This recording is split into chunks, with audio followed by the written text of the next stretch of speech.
Hello students, class eighth social science history का part.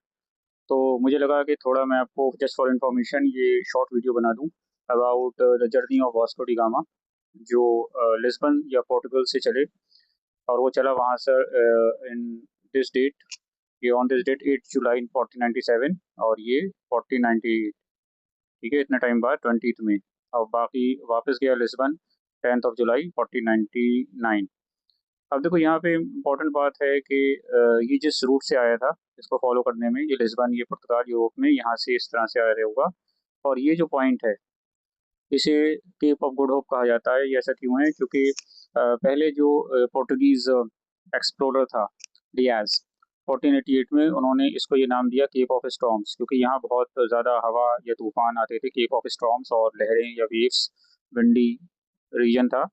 लेकिन जब ये वास्को डी गामा ने ये रूट ढूंढा इधर से, ये अफ्रीका के जो लोअर मोस्ट पार्ट से आता हुआ इधर मेडागास्कर और अफ्रीकन कॉन्टिनेंट के बीच, ये मेडागास्कर वही है जिस पर मूवी बनी थी एनिमेशन। और ये यहाँ पर पहुंचा, कैलिकट पे यहाँ पर आया था। तो यहाँ पर उनको एक होप लगी कि भाई यहाँ से हमें एक रूट मिल गया इंडिया और ईस्ट को एक्सप्लोर करने का। तभी वहाँ के जो पोर्टुगाल के पोर्टुगीज किंग थे, एम्परर किंग जॉन टू, उन्होंने इसको नाम दिया केप ऑफ गुड होप, कि एक अच्छी होप है कि हमें ट्रेड रूट मिल गया है। तो यहाँ पर इसके साथ 4 जहाज थे और बड़ा मुश्किल रास्ता होता था। नेविगेटर्स होते थे, मशीन तो होती नहीं थी। और सी सिकनेस या मोशन सिकनेस या और भी कई प्रॉब्लम्स के बाद भी ये लोग दुनिया भर में अलग अलग देशों से ट्रेड करने निकलते थे। 170 मैन।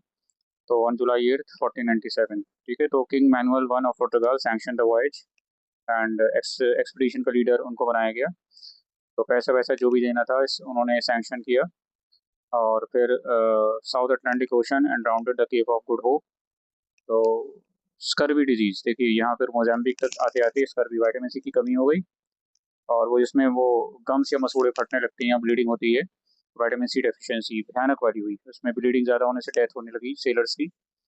तो अब वो ईस्ट अफ्रीका मलिंडी में जो है शिप था, इंडियन पायलट फ्रॉम मलिंडी, वो जो सेलर था, उन्होंने by giving directions to the route of India, तो कब पर नियर कोझिकोड, कैलिकट, वहाँ पहुंचे। तो यहाँ पर जो रूट था Lisbon, South Atlantic, Cape of Good Hope, Malindi, Cape Verde India, तो ये साउथ अटलांटिक है। ठीक है, तो ये हॉर्न ऑफ अफ्रीका कहलाता है। यहाँ पर जिबूती एक फ्रेंच कॉलोनी है और इरिट्रिया, इथोपिया, सोमालिया। तो ये रूट बड़ा अच्छा लगा इन लोगों को और इसको केप ऑफ गुड होप कहा गया। ठीक है, तो ये इस तरह से आया।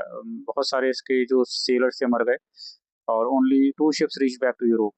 ठीक है, तो डॉम इसको टाइटल मिला by the king, they earned a fortune by sale of spices, मसाले बेच के बहुत अमीर हो गया। तो ये सब पूरी टाइम आपके जो काम का है आप देख लीजिएगा, ये स्क्रीनशॉट है, आप चाहो तो ले लो। आप जानते हो कि बहुत सारी ऐसी प्रेजेंटेशन मेरी होती हैं जो स्क्रीनशॉट, तो ये टाइटल मिला था। और ट्रेड रूट खोला यूरोप से इंडिया के लिए। ठीक है, इसकी वजह से देखो यहाँ पर कुछ चीज़ें क्लेम करते हैं लेकिन हम पूरी तरह से नहीं मान सकते इस चीज़ को। ठीक है, हम मानते हैं कि इंडिया में टोबैको हो सकता है पैदा होती हो, लेकिन इन्होंने ही इंट्रोड्यूस किया टोबैको। ठीक है, इस तरह से इन्होंने इंट्रोड्यूस किया कि टोबैको का क्या यूज़ है। बहुत सारे ऐसे फल होंगे, बहुत सारे ऐसे और चीज़ें होंगी, तो इन्होंने ही ये टोबैको एक्सेट्रा को इंट्रोड्यूस किया। इसके अलावा कॉर्न, जो आज आप इंजॉय करते हैं, corn soup, sweet corn soup, groundnut, ये सब चीज़ें हमारे यहाँ भी बहुत सी होती थी लेकिन पता नहीं था इसका क्या यूज़ है। लोग इसको जंगली पेड़ या सब समझते थे।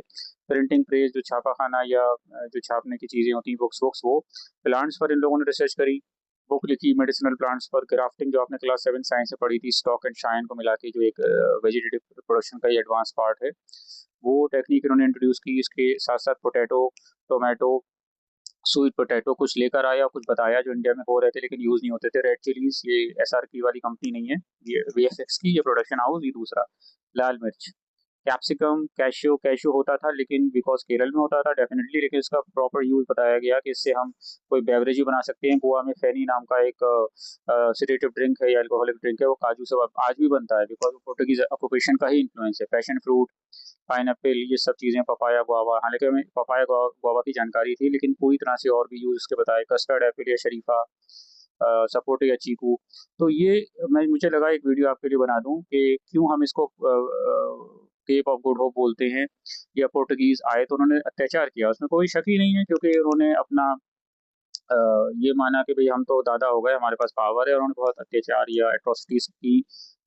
और उस पे मूवी भी बनी थी साथ हिंदुस्तानी, अमिताभ बच्चन की इंट्रोडक्शन मूवी, इंट्रोडक्टरी डेब्यू जो था उनका।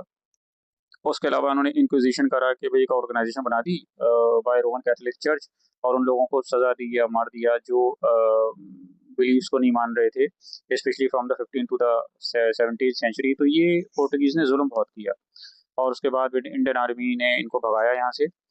और जब भी देखिए, मैं आपसे हिस्ट्री में हमेशा आपको याद दिलाता रहूँगा। अगर आपको कभी मौका मिले तो एक मूवी है त्रिकाल, डायरेक्टेड बाय श्याम बेनेगल।